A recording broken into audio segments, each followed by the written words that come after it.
마태복음 13장 1절부터 9절까지의 말씀입니다. 한번 교독해서 여러분들 또 성경을 가지고 있는 분들은 펴시고 제가 1절, 여러분들이 2절, 마지막 절은 같이 읽도록 하겠습니다. 그날 예수께서 집에서 나와 호숫가에 앉으셨습니다. 큰 무리가 주위로 모여들었기 때문에 예수께서는 배에 올라가 앉으셨고 사람들은 모두 호숫가에 서 있었습니다. 그러자 예수께서 많은 것을 비유로 말씀하셨습니다. 한 농부가 씨를 심으러 나갔다. 그가 씨를 뿌리는데 어떤 씨는 길가에 떨어져 새들이 와서 모두 쪼아 먹었다. 또 어떤 씨는 흙이 많지 않은 돌밭에 떨어져 흙이 얕아 싹이 곧 나왔으나 해가 뜨자 그 싹은 시들어버리고 뿌리가 없어서 말라버렸다. 또 다른 씨는 가시덤불에 떨어졌는데 가시덤불이 자라 무성해져 싹이 나는 것을 막아버렸다. 그러나 어떤 씨는 좋은 땅에 떨어져 100배, 60배, 30배를 같이 읽습니다. 귀 있는 사람은 들으라. 아멘. 오늘부터 비유로 비유다 시리즈가 시작이 되는데 우리 범퍼 영상을 보고 이구영 목사님 나오실 때 앞에 딱 쓰시면 여러분들이 박수로 환영해 주시면 좋겠습니다. 영상 보겠습니다.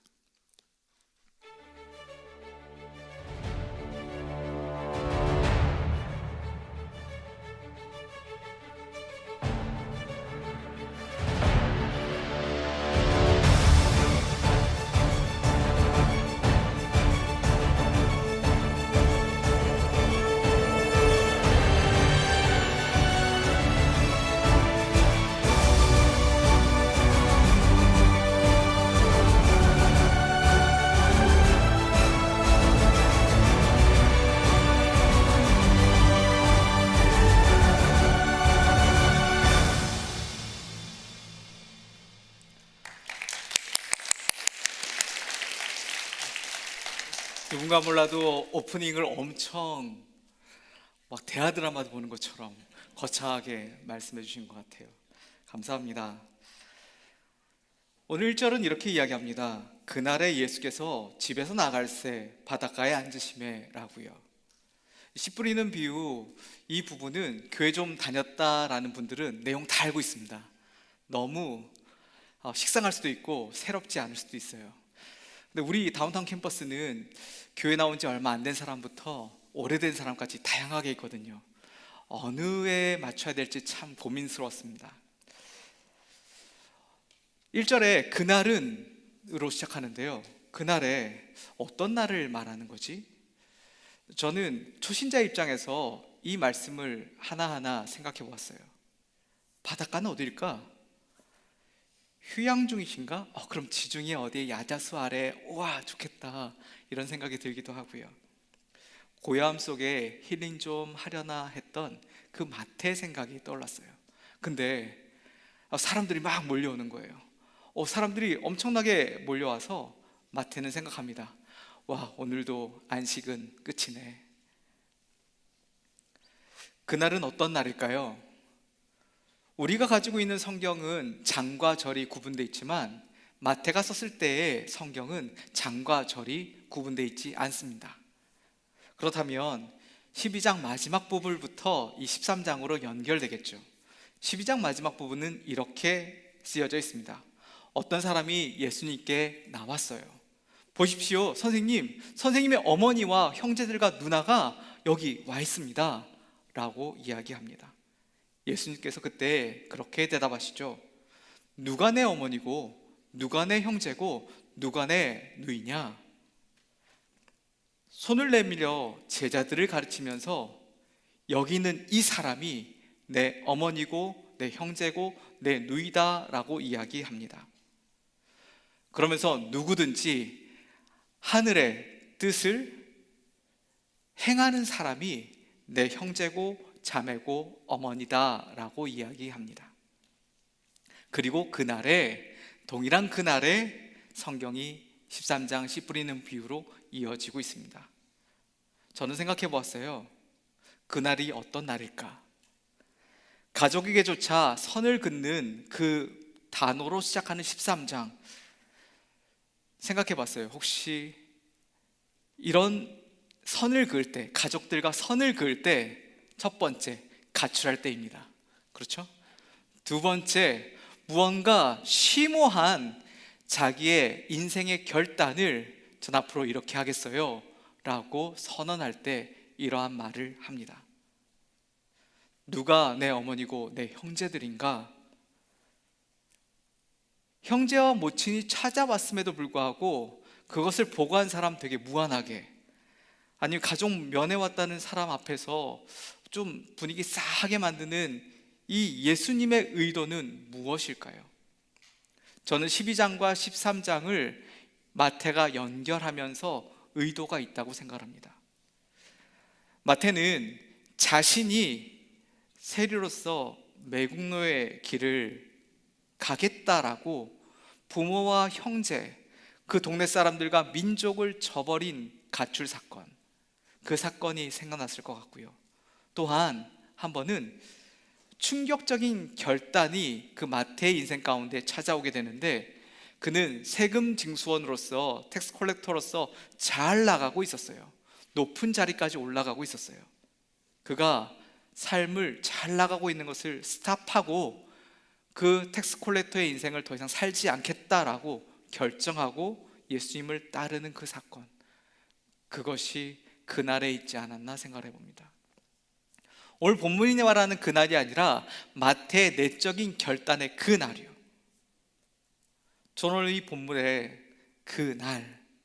그날의 사건이 마태에게 또 한 번의 충격을 가지고 오는 예수님의 말씀, 형제와 자매와 어머니를 부인하면서 나를 따르는 자, 하나님의 뜻을 행하는 자가 진실된 하나님의 가족이다 라고 말하는 이 사건이 마태에게 엄청 충격이었을 것 같아요. 마태는 이러한 12장의 마지막과 13장을 연결하면서 예수님이 천국에 대한 이야기를 비유로 설명하고 있는 것을 보게 됩니다. 이 충격적인 선포와 함께 2절 시작합니다. 큰 무리가 그에게 모여들거늘 예수께서 배에 올라 앉으셨다라고 이야기합니다. 갑작스러운 예수님의 엉뚱한 행동이 또 나타납니다. 남의 배에 올라서 앉는 사건이요. 와, 순식간에 배와 회중들 간에 거리가 생기고요. 그 앞에서 예수님은 배 무대 위에서 사람들에게 자연스럽게 메시지를 던지고 있습니다. 예수님은 등 뒤에서 불어오는 바닷바람과 함께 그것을 확성기 삼아 사람들에게 잘 들릴 수 있도록 해풍을 이용한 것이죠. 자연의 섭리를 잘 탁월하게 사용하시는 예수님은 무대 체질 아닌가 생각해 봅니다. 큰 무리가 예수님께 또 나와 또 이야기를 듣습니다. 아니, 집안에서도 들었는데 집을 나와서 계속해서 예수님은 이야기를 이어나가고 있습니다. 온종일 어떤 내용의 이야기를 하고 있는 걸까요? 노래나 연극도 아닌데, 유명한 철학 강연도 아닌데, 왜 수많은 사람들은 모여서 이야기를 듣고자 하는 것일까요? 그들은 메시아를 기다렸습니다. 기적을 일으키는 분, 때로는 떡으로서 수천 명을 먹이시는 사건, 때로는 어떤 기적을 통하여서 힐링하는 치유의 사건, 그런 것들을 그를 통해서 보았던 것이죠. 근데 오늘은요, 예수님이 평상시와 조금 다른 스타일의 말씀을 전하는데요, 마샬의 메시지를 전하고 있습니다. 이 마샬이라는 단어는 히브리어로 비유를 뜻합니다. 어떤 특별한 이야기를 할 때에 쉽게 설명하기 위해서 비유를 드는데요, 그 이야기거리 속에 특별히 파라볼레, 비유라는 단어로 천국을 지금 예수님이 세일즈, 파라볼레 팔고 있어요.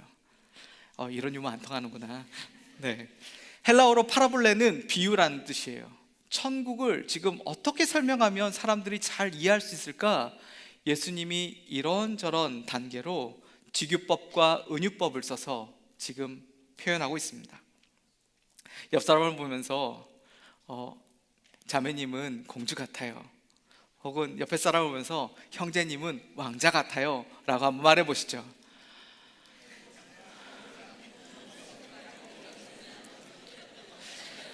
마치 당신은 뭐 같다, 왕자 같다, 공주 같다 라고 얘기하는 건 들켰네, 내 내면의 아름다움이 들켰구나, 나의 품이 있고 격조 있고 나의 어떤 스타일, 그런 부분들이 좋지 않았을까. 직유법, 은유법을 사용할 때 그 사람을 딱 보고 이거 같아 라고 하는 거죠. 천국은 마치라는 단어의 표현을 통해서 7번 이상 이 비유로 천국을 예수님이 설명하고 있습니다. 첫 번째 세 개의 비유는 가라지, 겨자씨, 누룩 비유를 통해서 하나님의 나라는 점점 자라나고 있다는 것을 말하고 있습니다. 두 번째, 밭의 감추인 보화 이야기와 진주를 찾는 상인 이야기를 통해서는 천국은 가치가 있다, 그리고 결단해야 한다라는 것을 말하고 있어요. 세 번째로 알곡과 가라지, 그물 비유를 통해서 예수님이 말하고 싶은 것은 마지막 때에는 심판이 있다, 천국은 성장하고 가치가 있고 그리고 마지막 심판이 있다는 것을 마태복음 13장 전체는 이야기하고 있습니다. 하나님의 나라를 비유로서 설명을 했지만 already not yet, 이미 임한 하나님의 나라를, 그리고 아직 완성되지 않은 하나님의 나라를 제자들이, 그리고 거기에 모여있는 사람들이 이해하기는 쉽지 않았습니다. 예수님은 이미 도래했습니다. 그러나 천국은 여전히 미래의 사건입니다. 천국은 아직 바라고 기다려야 하는 하나님의 나라입니다. 제자들은 아직도 이 말씀이 어리둥절하고 본인이 생각하고 꿈꿔왔던 메시아, 본인이 로마를 무너뜨리고 세우고 싶었던 하나님의 나라에 이 메시아로서 오신 예수님의 생각을 이해할 수가 없었던 거예요. 마태복음 13장은 그날 예수님께서 집에서 나와 호숫가에 앉으셨고 배에 올랐고 무리들을 향해서 비유로 이 말씀을 전하고 있는 시간들이 흘러가고 있습니다. 너희들은 어찌 생각하는데 어떤 농부가 씨를 뿌렸어. 길가에 뿌렸지. 죽어버렸어. 더러는 어떤 씨앗들은 돌적밭에 떨어졌는데 곰방 싹이 나갔고 뿌리를 내리지 못해갖고 해가 나니까 곧 시들어삐다. 더러는 잡초밭에 떨어졌는데 싹이 났지만 잡초가 짓눌려 갖고 죽어삐다. 더러는 좋은 땅에 떨어졌는데 농부가 생각지도 못하게 결실을 맺었다. 너희들 듣고 있나? 정말 듣고 있나? 이게 오늘 본문의 내용이에요. 좀 어색하죠? 많이 알아듣도록 많이 고치진 않았습니다. 그럼에도 제가 이렇게 표현한 이유가 있다면 그 이유는 북쪽 갈릴리 바닷가에 베드로와 함께 예수님도 사투리를 썼다는 거예요. 우리가 생각하는 되게 중후하고 멋있는 목소리일 것 같은데 그것은 안 들어봐서 몰라요. 그가 나고 자란 곳은 예루살렘이 아니고요, 북쪽 변두리입니다.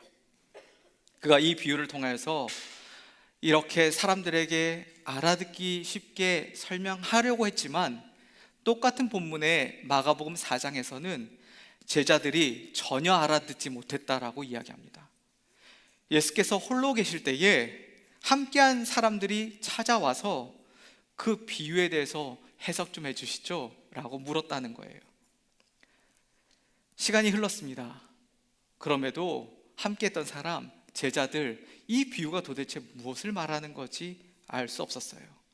아무래도 이 비유의 뜻을 여쭤봐야겠어. 그치? 너도 그렇게 생각하지? 그래, 우리 예수님께 한번 물어보자. 이 비유는 한마디로 씨앗의 성장을 이야기합니다.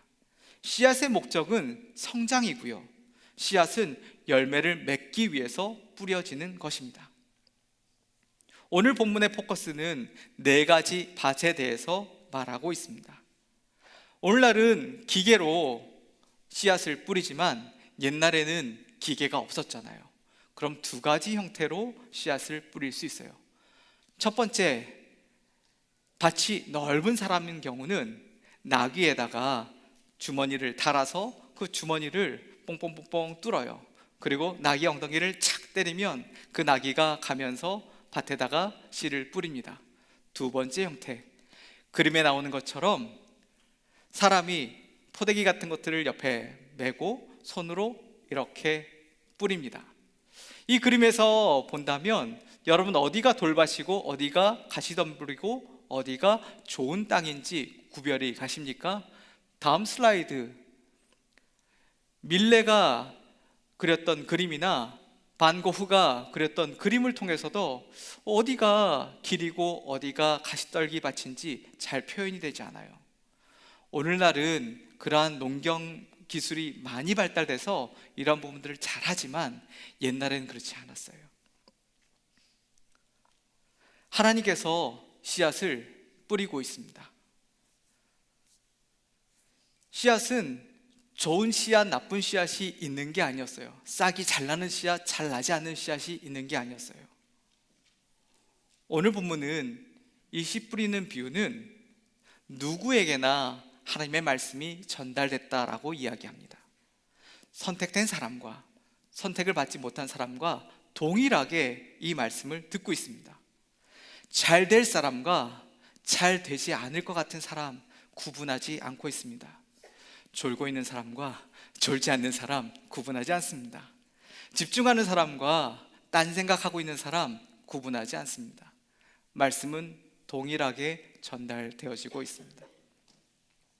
하나님을 우리 가운데 두고 있는 세 종류의 사람을 오늘 본문은 이야기합니다. 첫 번째 사람은요, 귀를 쫑긋 세우고 예수님으로부터 나오는 귀한 말씀을 신중하게 듣는 사람이요, 그 사람들은 모든 것을 버리고 예수님을 따랐던 제자들과 같은 추종자들이었습니다. 두 번째 그룹에 있는 사람들은 말씀에는 큰 관심이 없고 앉아있는 사람들이었습니다. 사람들이 많이 모여있는 곳에 재미있을까? 혹 끝나고 또래 모임? 재밌겠는데? 그래서 친목 도모를 위해서 와 있는 사람들이요. 제자들보다는 못하지만 그래도 그들에게는 호감이 있었어요. 그리고 그를 따라다니고 있었습니다. 세 번째 부류의 사람이 있습니다. 그 세 번째 부류는 예수님의 행적, 기사, 표적 관심 없어요. 그들의 관심사는 예수님을 어떻게 하면 올무를 씌워서 그를 잡을까라는 생각으로 따라다니는 사람들이 있었습니다. 바로 그 사람이 길가에 뿌려진 씨앗의 사람이었던 거죠. 씨앗이 떨어지자마자 그냥 새들이 와서 먹어버리는 게임 오버된 사람이요, 예수님의 행적에는 전혀 관심이 없는 사람이요, 아무런 열매도 성과도 없는 사람이요, 사탄이 와서 이 말씀을 금방 낚아채 갔다라고 본문은 해석하고 있습니다. 두 번째, 돌밭에 뿌려진 사람들에 대해서 이야기합니다. 5절 6절은 이 말씀을 통해서 말씀이 떨어졌지만 돌들이 가득 차서 뿌리를 깊게 내리지 못해서 말라 죽었다라고 이야기합니다. 말씀을 받아들이고 금방 기뻐했는데 그 말씀이 세상 속에서 살아가는 나에게 6일간의 생활 속에서는 별로 이 말씀이 도움되지 않는 것 같은 거예요. 그래서 핍박이 오고 환란이 오니까 그 말씀을 점점 멀리하고 교회를 떠나버린 사람이에요. 세 번째는 가시떨기 위에 떨어진 씨앗에 대해서 이야기합니다. 가시의 폭풍 성장과 이제 발아한 씨앗이 이 가시덤불의 폭풍 성장에 모든 영양분이 뺏겨서 열매를 맺지 못하는 그러한 밭을 표현하고 있습니다. 이들은요, 물질의 유혹이 찾아옵니다. 세상의 염려가 찾아옵니다. 그리고 그를 세상 밖으로 계속 몰아갈 수 있는 여러 환경들이 찾아옵니다. 세상적인 방법, 세상적인 출세, 그리고 명예 때문에 되돌아가는 사람들이요. 싹이 나고 꽃이 폈지만 결국 건실한 열매를 맺지 못하는 상태를 이야기합니다. 오늘 8절은 좋은 밭에 떨어진 이야기를 하고 있습니다. 그것은 좋은 밭, 마음 상태를 이야기하고 있죠. 그들의 반응에 좋은 마음으로 이것을 받아들여서 자양분을 심는 사람들, 좋은 결실이 맺는다라고 이야기하고 있습니다. 그때 당시에 문화를 본다면 오늘날의 생각 속에서 씨앗을 구태여 돌짝밭에, 가시밭에 뿌릴 사람이 어디 있습니까? 그때 당시의 문화를 본다면 아까 그림에도 표현됐듯이 구별이 되지 않아요. 흙이 얇게 있는데 그 밑이 돌짝밭인지 모르겠고요. 가시를 보이는 건 제거했는데 밑에 가시의 뿌리까지 제거하지 않아서 그것이 자라날 때에는 가시덤불이 더 많이 나는 경우를 본문은 이야기하고 있습니다. 오늘 말씀의 메시지의 핵심은 이것입니다. 30배, 60배, 100배의 결실을 맺는 그 중심은요, 예수님의 사역이 있었던 그 당시, 제자들이 바닷가에 엄청나게 모여 있었던 그 당시, 이 메시지는 무리들을 향해서 한 이야기가 아니라 제자들을 향해서 한 말씀입니다. 보기에는 실패한 것처럼 보이지만 때를 기다리고 추수 때가 되면 우리가 알 수 없는 30배, 60배, 100배의 결실이 맺혀진다라는 것을 예수님은 이야기하고 있습니다. 이 비유는 제자들에게 변호와 격려가 되었습니다. 씨 뿌릴 당시 그들은 이 비유의 초점이 어디에 있는지 몰랐지만 시간이 지나고 예수님이 하늘나라 가고 부흥의 때가 나타나고 마태가 복음서를 쓰고 이 마태복음서를 읽은 그 당시에는 환난과 핍박이 찾아왔지만 제자들이 곳곳에 계속해서 일어나고 있는 것을 보게 되는 것을 말하고 있습니다. 지난주 선교와 함께 교회의 모습을 통해서 하나님 나라를 이 땅에 실현하는 예수 공동체, 형제교회가 어떻게 지금 이 모습이 있는지 살펴보는 시간이었습니다. 예수님의 선교 활동은 결국 큰 수확을 거둔다라는 것을 우리가 기억해야 할 것입니다. 이 비유를 통해서 봄, 여름, 가을 우리는 다운타운에서 선교를 다녀왔지만 돌아온 지금 내 주변에 쌓여있는 업무, 막막한 상황이 눈앞에 있을 수도 있습니다. 기억하십시오. 머지않아 큰 수확의 기쁨을 맛볼 것입니다. 그러므로 온갖 역경과 아픔 가운데서도 수확의 때까지 씨 뿌리는 농부처럼 우리도 계속해서 씨를 뿌리고 그 다음 세대를 바라보아야 합니다. 조그만 겨자씨가 크게 자라고 작은 누룩이 밀가루 전체를 부풀듯이 한 알의 씨앗이 100배의 열매를 맺는 하나님의 나라는 계속적으로 성장하고 확장되어 나아간다는 것을 오늘 본문은 이야기하고 있습니다. 따라합시다. 하나님의 나라는 계속 확장됩니다. 하나님의 나라는 계속 성장합니다.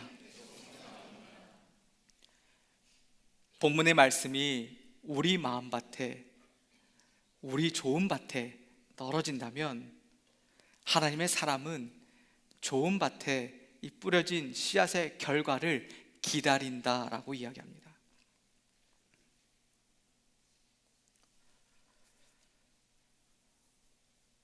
말씀이 온전히 열매 맺음으로 나아가지 못한 새 밭의 상태가 있었습니다.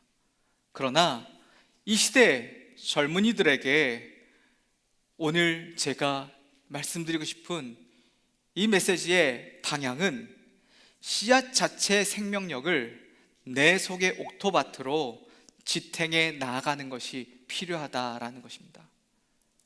씨앗 자체의 생명력을 내 속에, 좋은 밭 속에 그것을 지탱해 나가는 힘, 그것이 다운타운 캠퍼스에 있었으면 좋겠습니다. 마태는 좋은 밭의 마음을 산상수훈을 통해서 이야기했습니다. 좋은 밭은 어떤 밭인가요? 마음이 가난한 자라고 이야기합니다. 마태는 온유한 밭이 좋은 밭이라고 이야기합니다. 마태는 청결한 자가 있는 곳이, 그리고 긍휼히 여기는 사람들이 있는 곳이 그러한 좋은 밭이라고 이야기합니다. 하나님의 말씀이 그런 밭에 떨어지면 어떤 결과가 나타날까요? 하나님의 나라가 건설됩니다. 성경엔 이 마음밭과 다른 마음밭을 소개하고 있는데, 그 마음밭을 바로와 같은 강팍한 마음이라고 이야기를 합니다. 그 마음밭은 어떤 밭입니까? 예배하러 가는 그 사람을 막아서는 강팍한 마음의 바로와 같은 마음이요, 자기 노예로 속박시키려고 그 사람을 놔주지 않는 그 마음밭이 강팍한 마음의 바로와 같은 밭이라고 이야기합니다. 하나님 나라가 이 땅에 실현되는 예수 공동체, 이곳에 꼭 필요한 좋은 밭은 바로 마태가 자신을 통해서 소개하고 있습니다.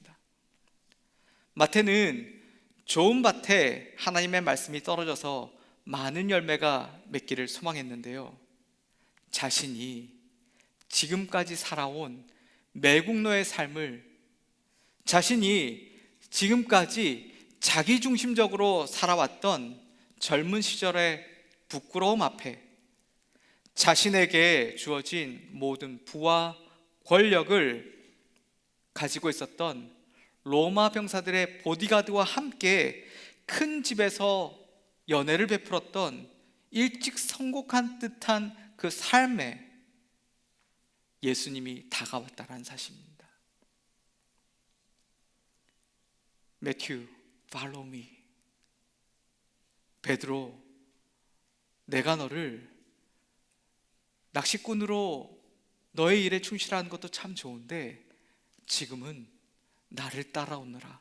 내가 너로 사람을 낚는 어부가 되게 하겠다.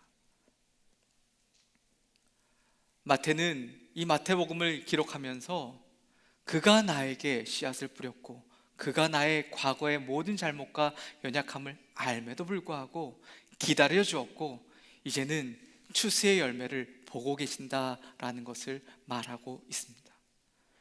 마태복음 13장은 천국장이라는 닉네임을 가지고 있습니다. 이 비유의 가르침을 통해서 우리가 하나님 앞에 나아갔으면 좋겠습니다. 마태복음은요 28장으로 되어 있잖아요. 그 한가운데 하나님의 나라가 어떤 건지 비유로 설명하고 있습니다. 그리고 1장과 28장에 임마누엘로 오신 하나님, 내가 너희와 함께 하겠다라고 1장과 28장에 기록하고 있습니다. 그 하나님이 우리에게 이렇게 명령하고 있습니다. 너희는 가라. 가서 제자를 삼아라. 세례를 베풀고 가르쳐라. 땅끝까지 이 씨앗을 운반하는 권세가 너희에게 주어졌다고 이야기합니다. 사랑하는 여러분, 제 삶에 이런 메시지를 운반할 수 있는 특권을 주셔서 감사합니다. 이 시간 저는 여러분에게 이 천국의 씨앗을 나누어 드렸습니다. 하나님의 말씀, 이 말씀은 권세가 있습니다.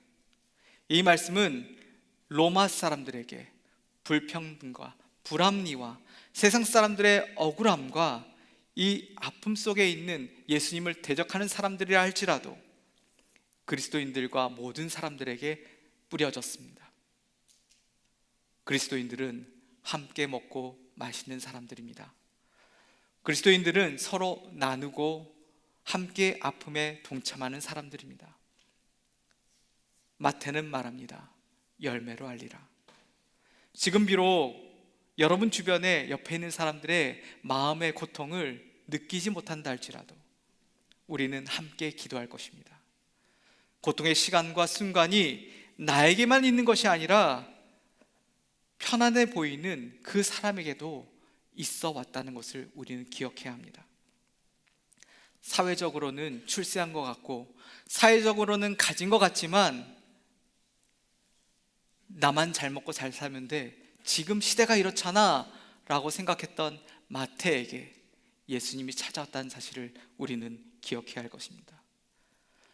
마태와 같은 세리였던 삭개오는 그의 삶을 청산했고, 예수님께서는 내면의 고통에 쌓여있는 그 사람에게 너도 아브라함의 자손이야 라고 정체성을 찾아주셨습니다.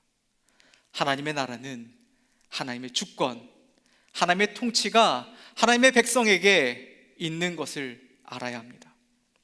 하나님의 나라를 살아가고 있는 여러분에게, 좋은 선배가 후배에게, 순장님이 그리고 순원들이 서로 함께 모여있는 이 공간 속에서 각 부서에 보이다가 보이지 않는 친구들 향해서 우리가 위로하고 격려할 시간입니다. 여러분은 혼자가 아닙니다. 여러분 절대 혼자 싸우지 마십시오. 우리가 함께 있습니다. 인생을 살아오면서 위기 상황이 없었겠습니까? 신앙생활을 하면서 저에겐 부끄러운 시간이 없었겠습니까? 여기 마태가 자신이 나라를 등지고 진리와 정의를 외면한 채 살아갔던 자라고 고백하고 있습니다. 과거에는 길가에, 과거에는 돌짝밭에, 과거에는 가시떨기에 씨앗이 뿌려졌던 자신의 인생 속에 지금은 예수 그리스도를 따르는 자가 되었고, 지금은 예수 그리스도를 위해, 하나님 나라를 위해 자신의 목숨을 바쳤다라고 마태는 기록하고 있습니다. 말씀을 맺습니다. 오늘 우리에게 주신 하나님의 나라를 기억하시기 바랍니다. 하나님의 백성이 지녀야 될 태도를 마태복음을 읽어가면서 내 뜻과 내 의견과 내 생각대로 관철시키는 그러한 모습이 아니라, 고난 가운데 힘들지만 섬김의 자리에 있다는 것을 기억했으면 좋겠습니다. 저는 우리 공동체가 너무 자랑스럽습니다. 저는 다운타운 캠퍼스에 올 때마다 참 행복합니다.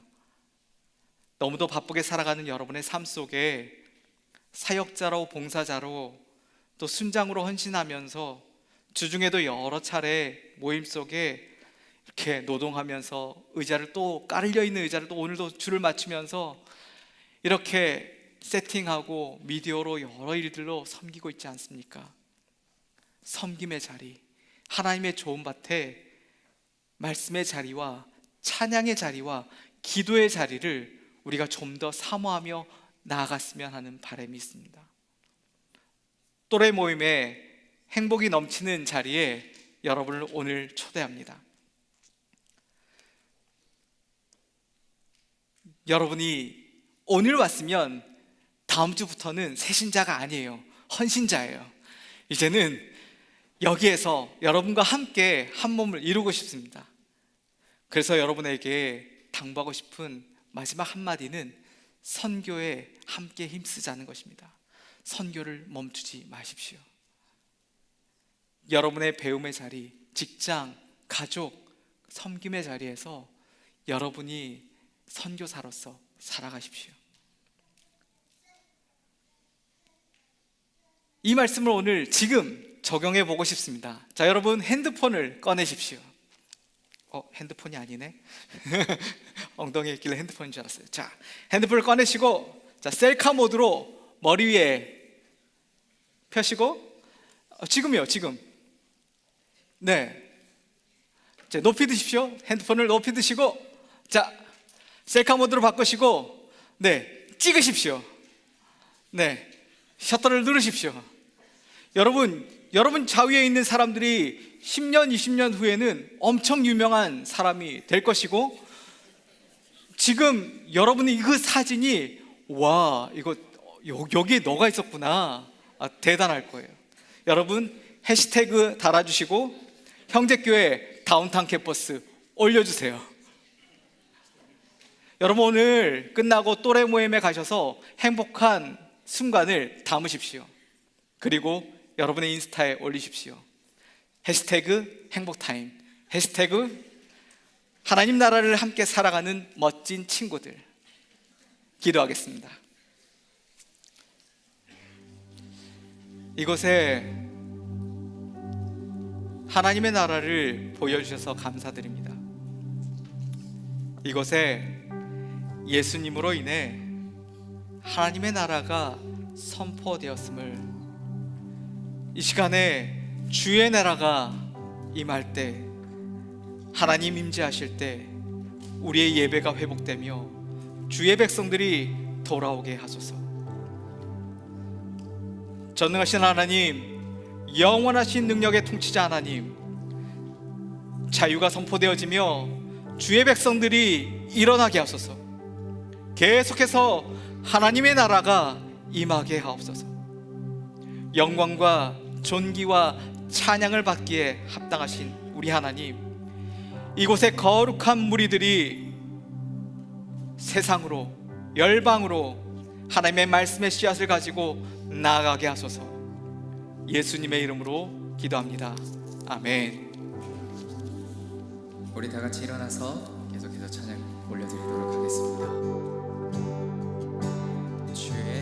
주의 나라가 임할 때 하나님 임재하실 때 예배가 회복되며 기적은 일어나네. 전능하신 주 영원하신 능력의 통치자 자유가 선포되어 주 백성 돌아오네.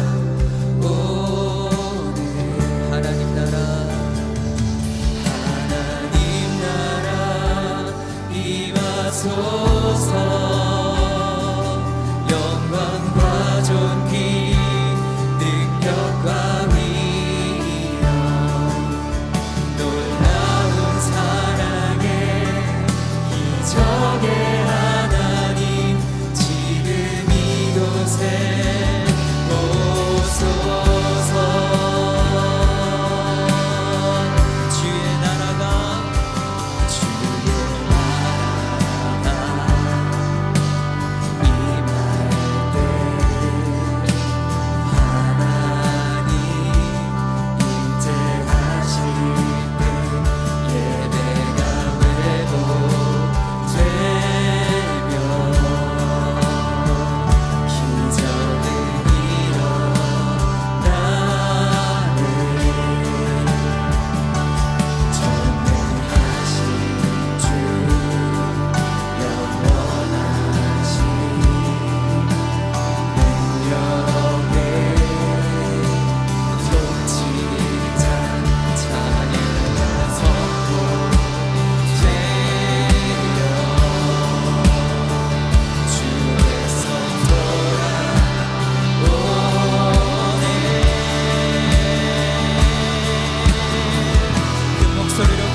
하나님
이 시간에 한번 같이 기도하며 나아갑니다. 오늘 비유다 시리즈 첫 번째 말씀이 선포되었는데, 우리가 말씀을 들으면서 우리 자신을 한번 돌아봅니다. 오늘 나에게 주신 이 선포되어진 말씀, 모든 사람에게 동일하게 선포되어진 이 말씀이 나에게는 어떻게 다가오고 있는가? 도대체 무슨 얘기인지 모르겠다. 길가에 떨어진 씨앗이 되겠죠. 너무 좋아. 그런데 예배당 문을 나가면서 환경이 바뀌면서 다 잊어버리고 아무 말씀에 영향력이 없는 자리에 서면 돌짝밭에 떨어진, 금방 말라버리는 그러한 믿음의 삶이 되는 것이고, 말씀의 은혜가 내가 막 감동이 되어지는데, 그런데 이것이 열매 맺어서 내 삶이 변화가 되어지고 하나님의 나라가 보여지고 내가 하나님의 나라를 살아가는 것이 느껴져야 되는데, 분명 선포되어진 말씀 너무 은혜 받았는데 삶의 암에 변화가 없어. 이것은 가지선불에 떨어진 씨앗과 같은 거예요. 좋은 밭에 떨어지면 100배, 60배, 30배의 결실이 맺는다는데, 이제는 내가 교회를 나가서 세상 속에 들어갔을 때에 나의 삶 가운데서 하나님의 나라가 사라지는 것, 하나님의 나라가 보여지는 것, 그리고 그 영향력이 흘러가는 것, 100배, 60배, 30배의 결실들이 맺혀가는 것, 내 삶이 달라지는 것, 이런 것들이 경험되어지는 사람이 바로 좋은 밭에 떨어진 씨앗과 같은 것. 나는 어떠한 상태 가운데 있는가? 하나님, 오늘 선포된 말씀 붙들고 하나님 그 말씀의 영향력이 내 삶을 변화시키는 그 자리에 설 수 있도록 나를 좀 도와주십시오. 그 결실이 내 삶 가운데 드러날 수 있도록 인도하여 주옵소서. 하나님의 사람으로, 말씀을 깨달은 사람으로 그렇게 살겠습니다 하는, 하나님 나를 도와주십시오, 사랑해 주십시오라고 하는 고백으로 이 시간 내 자신을 하나님 앞에 올려드리며 좋은 밭에 떨어진 씨앗 될 수 있도록 나를 사용해달라고 한번 기도하며 나아가겠습니다. 하나님 아버지, 은혜를 감사합니다. 오늘 우리에게 하나님 선포되어진 하나님의 나라, 아버지 비유로 말씀하신 이 비유들, 하나님 이 비유의 말씀이 깨달아지게 하여 주시고, 하나님 말씀이 우리 삶에 영향을 맺힐 수 있도록 인도하여 주옵소서. 말씀을 들었음에도 불구하고 내 삶에 아무런 변화가 일어나지 않는다면 하나님 이것은 아버지 하나님 열매를 결실을 맺지 못하는, 아버지 하나님 아무 영향력 없는, 열매를 맺지 못하는 삶이 되어지고 말 것입니다. 우리가 이 시간 하나님 앞에 나아서며 하나님 기도하는 것은 하나님의 말씀의 능력이 우리의 삶 가운데 아버지 열매 맺기를 원합니다. 하나님 결실을 맺는 하나님 그 열매가 있게 하여 주시옵소서. 우리의 삶의 현장 가운데서 하나님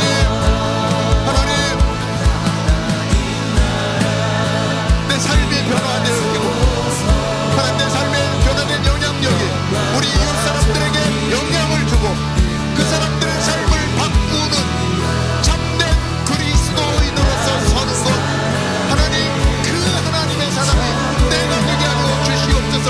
말씀의 능력이 나를 덮게 하여 주시고 영향력 있는 그리스도인으로서 살아갈 수 있도록 하나님 우리를 사용하여 주옵소서. 우리 남당 캠퍼스에 있는 영혼들마다 하나님 그 말씀의 능력이 우리를 덮고 하나님 열매를 맺어진다면 하나님 우리는 이 땅을 바꾸는 하나님의 사람으로 살아가게 될 것입니다. 하나님 아버지, 그렇게 결단하며 나아가는 저들 되게 하여 주시고 하나님 성령 하나님께서 우리를 도와주셔서 하나님의 사람으로 설 수 있도록 인도하여 주옵소서. 하나님,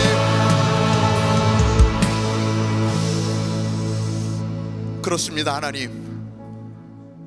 하나님의 말씀이 선포되어질 때마다 말씀이 깨달아지는 은혜가 있게 하여 주옵소서.